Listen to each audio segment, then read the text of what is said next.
Hello. Hey. Wow. So nice to play here. It makes us feel very cool being a string quartet playing in here. Especially playing niche contemporary music like we do most of the time. We one of our favourite composers that we've worked with over the last 10, how long have we been doing this? 15 years? One of our favourite composers is the wonderful Anna Meredith, who is amongst you somewhere. We hatched the plan to record an album of Anna's music, but it was literally about 5 years ago, I think, was when we first started talking about it. And we recorded a bit before COVID, we recorded a bit during COVID, finished it after COVID, and then now it's out and it's amazing and it's wonderful. Yeah, it's wonderful to see so many of you here. Thank you so much for coming. So that was what you just heard, Blackfriars, which is an arrangement by me of a track from Anna's album Varmints. And we're going to play another arrangement of a track from that album now. In fact, we'll play 3 in a row. So we're going to play Honeyed Words, which is also from Varmints. And then we're going to play a piece called Chorale. And Chorale uses sounds from an MRI scanner. We always, Val actually had how did you describe it? Best musical experience of my life. She had an MRI scan. She came back and she was like, I just had the best musical experience of my life. And she was like, we have to record a duet with an MRI scanner one day. And then lo and behold, Anna Meredith had written a piece for MRI scanner and quartet. So as you do. And then so we're gonna play chorale, and then we're gonna go into another arrangement from Varmints, a track called Shell.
Mohr-Pietsch and Richard Jones and Anna Meredith. And then we're going to be signing discs at the back afterwards. But first, can we just have a huge round of applause for our sound man, Martin?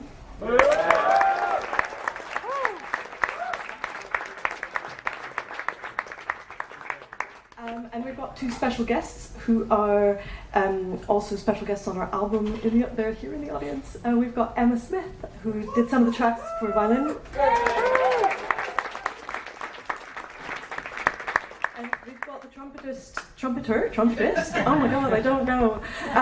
Lucy Humphries, Lucy Humphries, who's absolutely and we are Ligeti Quartet. We've got Freya Goldmark on violin 1. Patrick Dawkins, violin 2. Richard Jones, viola. And I'm Val Thanks. So the next piece is called Tugamo. Do you want to say something about it? Okay. You say. It's got a lot of notes. Okay, so the album is sort of based around this piece, and Tugamo is an Old English word meaning swarm, and a lot of the pieces have a lot of notes in.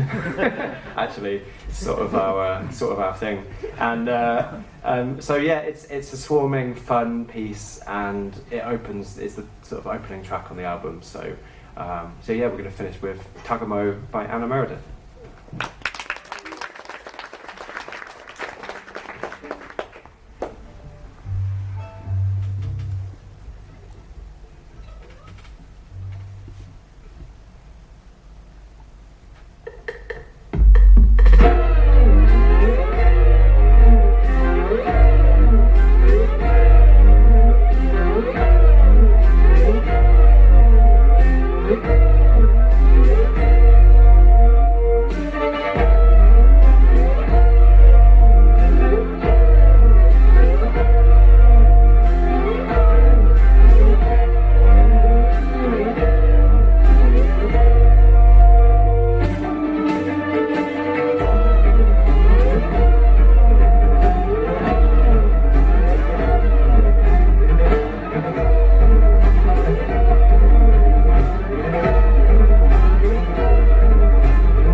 And I'm Sara Mohr-Pietsch. I'm a broadcaster and writer and curator and a friend of Anna's, and very, very excited to be here. And thank you so much to everyone for coming.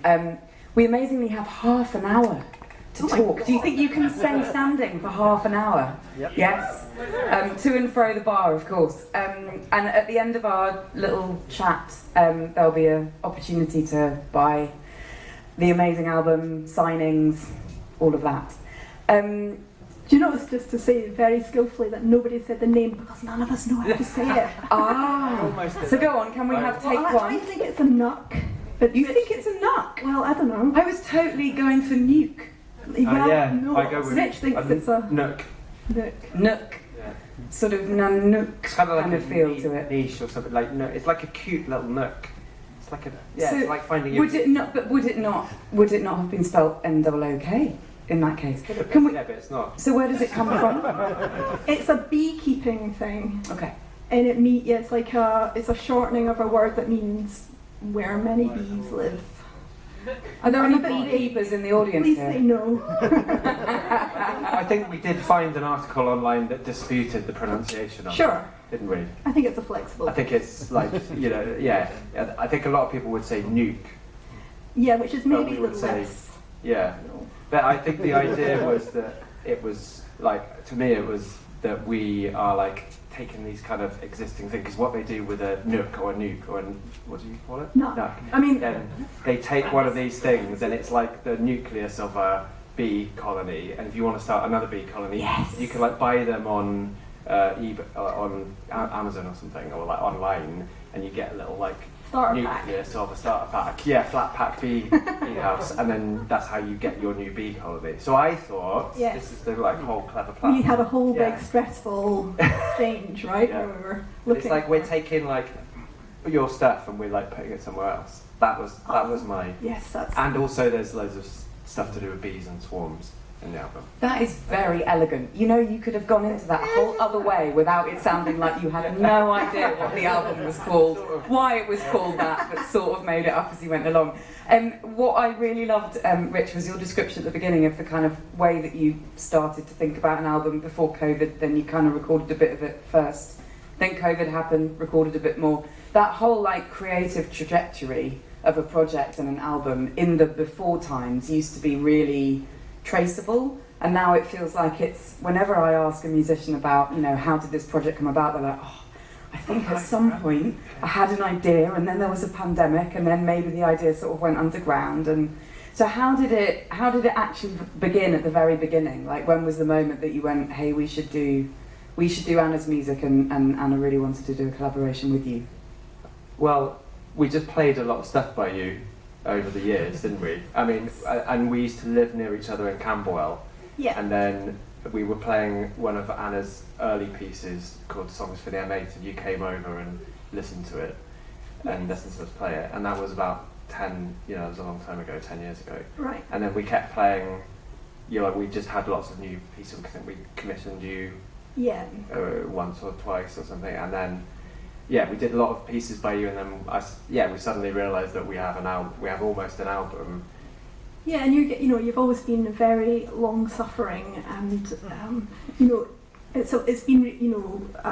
I'm not the best notator, and what I love about working with you guys is, I normally get like 93% of the way, but then it's be able to actually rehearse with you, and we've tweaked quite a lot of stuff over the years, even like Songs for the M8, that's really like my first quartet. I think we've done a few little things to make it kind of work better, and you're always, just to sound gushy, you're so great as a quartet, and always really up for, totally committed to each piece and how to make it sound better, and, from scratch every single time, because it feels like every time I hear something, I'm like, actually, do you mind if we just, bar 16, get rid Yeah, of but that? I do feel like you're very happy with like multiple versions of your pieces existing, and like you have a different idea for it every time. Some might say that's just a terrible inconsistency. No, I think it's really good. When you say you're a terrible notator, what do you mean? Like you put it down on paper and then someone interprets it and you're like, actually, sorry, I wasn't really clear about what that was. A wee bit of that. Also, I'm just not patient enough. that, I think I'd always rather work with a musician in a room, and I'm better at incoherently explaining what I want rather than, and also I find if you write something that's super, super, super notated and detailed, half the time it's too much information anyway. So I'd rather that you can almost see how the piece is going to sound, even if it means it's a little bit sparse, and then if you can be there to explain, which obviously isn't ideal for people you're not there with, but that's what's been great about these guys, has been that, over the years we've done pieces again and again and again, and things that pieces that sometimes have started out quite simple, I've been able to kind of develop them, collaborate and workshop them a little bit. Yeah. Because sometimes you use the word collaborate, and like when you've got a string quartet, normally what happens is like composer just hands over the bit of paper, and then that's like the end of their job, and then you as the performer, like your job is to figure out what they meant by all of that stuff, and that's not really a collaboration, is it? But I think what and that's obviously music's worked like that for hundreds of years, and that's how we kind of communicate with the old dead guys. They can't get in the room and chat, and they can't explain themselves, so we have to deal with notation then. But with living composers, that's part of the reason we specialise in new music, is that it gives us a chance to not just be on the page, although we love talking, we're very nerdy about notation as well. But this was like a proper collaboration, wasn't it? I think we quite sort of blurred the lines of when your job as composer sort of ended, and when, because you were very involved in like the performance of the piece as well as like writing it. And I think always being able to, I don't know, sing an idea, or say like, okay, I know what I've written there, but I don't really mean that. I mean like this, and sing something or mime out something, and you've always been able to sort of translate that. And I suppose that just, I've definitely been in other situations where the kind of slightly sparse scores are a disadvantage, and you go and you put a bit of music down, and people are like, well, it says this, and you're saying, yeah, but I meant this, but there it's all about what's on the page. So it's great to have people to work with who are up for looking at it from scratch every single time. Yeah. So tell us about the pieces that are on the album. I mean, we've heard some of them tonight, and there are more. Some of them, everyone here is going to recognise, like Nautilus, and others slightly less well known. And how many of them existed already? Are they all complete, like, existing pieces that you've adapted and Rich has arranged? Or is any of it completely new material for this album? No, there's definitely things that haven't existed in the world. Yeah. So haven't been recorded or haven't been, available, but it's all been, but it's just new arrangements and existing quartet stuff, some of which is on the deluxe. Yeah, so there's going to be an enhanced digital version with songs for the M8 on, coming out in due course as well. Fantastic. Yeah. Exciting. So, and you've arranged some of them yourself, haven't you? So yeah, we're two composers on stage at one. In a way, it's funny because we were talking. I, as well as kind of writing and radio stuff, I also curate a little music festival in summer school in Dartington, and Anna was there a few years ago, 2 years ago, teaching a course for kind of amateur and emerging professional musicians about arranging pop songs, cover versions, basically.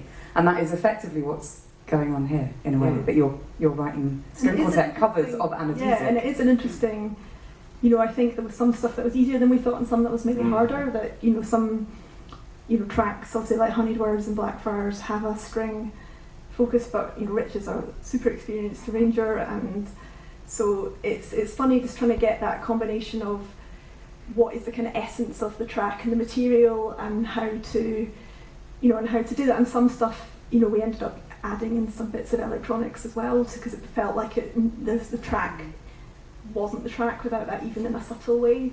So I think, that some of that process was really simple, and some of it actually took a bit of going figuring. Yeah, and it was very collaborative as well. It was sort of these ideas, but then we built other bits like the electronics into them. But yeah, I mean, I mainly thought, like with the arrangements, that I wanted to do something that like these guys that I play with could really like get their teeth into, and sort of use it, because a lot of the music that we play is from the sort of avant-garde, like 20th century, we sort of does what it says on the tin, we play a lot of music by Ligeti and other like really sort of modernist composers, and I just find it really interesting to sort of put everything that we've kind of learned from doing that into other things. So that's always kind of my aim with those things, is kind of making it relevant to, I suppose, like the sounds that we've cultivated over like all the years that we've played together. And is it a kind of idiomatic thing, or is it about like timbre, the kind of tones? Yeah, it's sort of to do with it's to do with technique, like literally to do with techniques and timbres and things like that. But it's also to do with the kind of interactive way that we like communicate and play on stage. And you know, it's literally just stealing all the great ideas from great composers. And you said like right from the beginning, like, oh, Shill will be able to do that really well. Yeah. And that's not easy to play. No, it's not easy to play, but it's sort of easy when you've done a lot of Ligeti. Sure. You know, it's not. It's sort of like, well, yeah, I think that'll be fine. You know, and that'll be fun. And hey, listen, speaking of Ligeti, we have to do a shout out for the brilliant choice. I think it's such good music that you chose to play to us as we were all walking in. The Ligeti Etudes, played by Pelle Mar, pianist, and those kind of piano studies are so super intense. In a way, they made me hear the pieces that you were playing of Anna's in a similar way, that each one is a study on a particular idea, which is something I love about your music anyway, that you take an idea and you sort of stretch it to the edge of what's possible and also what's comfortable. I think it's just I have like that about your tunes as well, that I think, you know, that's why quite a lot of my pieces are quite short, I want, I remember someone once gave me a review where they said, you can just do a one-word summary for each piece, and it was something like, they said, this is for songs to the M8, and it was sort of like sliding, swooping, plucking, whatever. They just had one like little word, and I thought, oh, well, that's kind of great. That's sort of what I was trying to do. It's a character study. It's maybe, you know, there is development. It isn't necessarily minimal in the sense that it's the same thing over and over again. It's probably like more likely to be a single characteristic over and over again, and maybe with some kind of evolution or mutation through it. But yeah, that's sort of in the same way that those little Ligeti ones, they're just like something, it's done by notes, is it? There's like one that's one note and then two notes. Is it that thing? Yeah, that's music Richard Carter, where it's kind of, but yeah, I mean, there's basically, that's on the same CD. Yeah. As what we were listening to. But I think this, I like stuff where you can, doesn't matter whether you've studied music or not, if you can go away and describe what the piece did, it was the one that had, lots of fast notes or lots of scurrying stuff or lots of sliding stuff, or it was really delicate. I think those kind of transparent ways to describe music are really important to me. And have you found in the translation of pieces to the Ligeti Quartet and to these arrangements, have you found that those words have changed for some of them? I was partly particularly struck by Honey's words, and something about the kind of live performance of it made it feel even more uncomfortable, which I really like. It on the album, the original, it feels very suave, very very much like honeyed words. You are being absolutely lulled into something, and there was an edge in the live performance when you're sliding into those new harmonies and into another one that was more like, I don't know, being actually someone really kind of sweet talking you in an uncomfortable way, almost like finding the word that will most entice you to do something. Yeah. You're just like looking for that hook somehow. Yeah. And that was definitely, and there's, a thing we had to figure out is what is the identity of this piece? Like, where does it become something I don't want it to be when it's changed too much? But I think, so with that arrangement, I remember we worked really hard on, because obviously in the original you've got a cello and you've got a synth, and so the colours are different, whereas here all the colours are strings. So Rich is he's detuned the viola and is doing a lot of the synth sounds, but to then try and keep a difference from Val's. Yeah, that seemed to be the main thing with that track, didn't it? It was like in order to kind of like recreate, like the fact that there are synths versus cello, it was almost like a disadvantage that in string quartet. Normally the advantage of string quartet is you've got 4 very similar sounds, kind of in a kind of working closely together, but actually that kind of worked against what we were trying to do a bit, in that you couldn't kind of distinguish the parts Yeah. well enough. So yeah, we did stuff like detuning the viola makes it a kind of duller sound because you've got like a longer, floppier strings. You've got this, this kind of woollier sound, I suppose, on my C string on the viola. And then stuff like adding mutes. Yeah, and I suppose the thing is like it's not like you're trying to make it sound like a synth, but it's like you realize. I think we realized that it needed to be like solo voice versus something else, rather than like 4 solo voices. Otherwise, you did change like what the track was. Then like melody chords. Yeah, it just became like a Xenakis or something like that. You know, became just sort of two. Just it still you needed to make like that person stand out. And that thing, I guess, that with the synths you can control so clearly that moment of notes that bend and then ping into like perfect harmony, and the tuning's amazing. So it was so beautiful tonight. I love that moment of just like new bong, this like slides in and locks in, and I think that was something that we really worked on to get feeling. So you still have that natural feeling, but you do have those moments of stability, because otherwise I think you could feel almost queasy. Yeah, it's not got the stability around it. It's such a nice. That's why it's such a nice quartet piece as well, because it's like it works well as a piece of chamber music, because it's like chamber music. String quartet playing is all about sort of an interaction of 4 people, even though we've got one person that's a soloist, and there's this kind of like reaching, searching feeling in that piece that means we're all like listening to each other like so intensively. It's very nice, it just works really well as a quartet piece, I think. And Anna, can I ask, how is it for you being in the crowd, having moved more and more into presenting your own work on stage? And I remember the very moment you were like, this is where I'm going to go, this is the direction I'm taking, because I want to be in control, among other things. Right. Like, how is it for you? I mean, you clearly worked like so closely on this, and it is a joint effort, but when you're actually here? Well, I suppose the flip side is that when it's done in a way that you love, then it's brilliant. It's great. I can just have a lovely shandy, enjoy the fresh sounds, it's brilliant. And obviously the other side, which is not this for reference, when you go somewhere and it's going horribly wrong and you're powerless, and every composer knows that feeling when you've written something and maybe it's only been done once and you've spent ages on it, and you're sitting there and you can listen to it falling apart, and you know that the trumpets have come in like 2 bars late and there's nothing you can do, and you're just sitting there clenching your fists, and then people say afterwards like, oh yeah, we'll do it better next time. You're thinking, well, there probably isn't going to be a next time. It's awful. So this is not that. Why am I telling you that? But there is going to be a next time and a next time and a next time, isn't there? Very reliable. You guys are on tour now, right, with this project? Yes. Yeah. Well, we're gonna play this. We're gonna do another set of these pieces in King's Place next month. In this surround soundy thing. Yeah, in an amazing. Is quite often.